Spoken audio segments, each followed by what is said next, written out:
Well, first of all, I'd like to mention what a friend of mine who's a Nepalese shaman, and his name is Bola Banstola, and he's a really dear friend of Elsa and ours.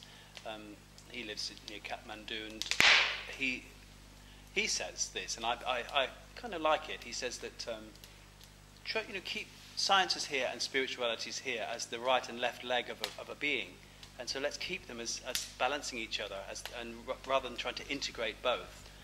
And yet, I've noticed that looking at modern science, looking at physicists studying the brain and trying to find God through science, studying the brain, that after 20 years of study, they're starting to write their conclusions in the form of poems and things, to try and express the complete and utter mystery that they're finding in the brain, and just in the human brain, and that excites me. And in fact, native peoples have called the spirit, great mystery for thousands of years. And I think, for me, it feels really good that it keeps may it always be a mystery, because that keeps us the children we should be. And I think in any spiritual work, the master of that work in you is the child in you, the innocent child.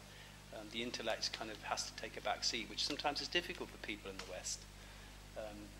And so the scientific, logical mind, trying to come to grips with something that can only really be expressed or touched by a great poem, or by being in nature, by listening to the wind and hearing through the wind, is the chalk and cheese. There's two different qualities, and I always see that the intellectual mind has been fantastic at seeing from horizontal ahead and downwards at what's going on in one's perspective of things.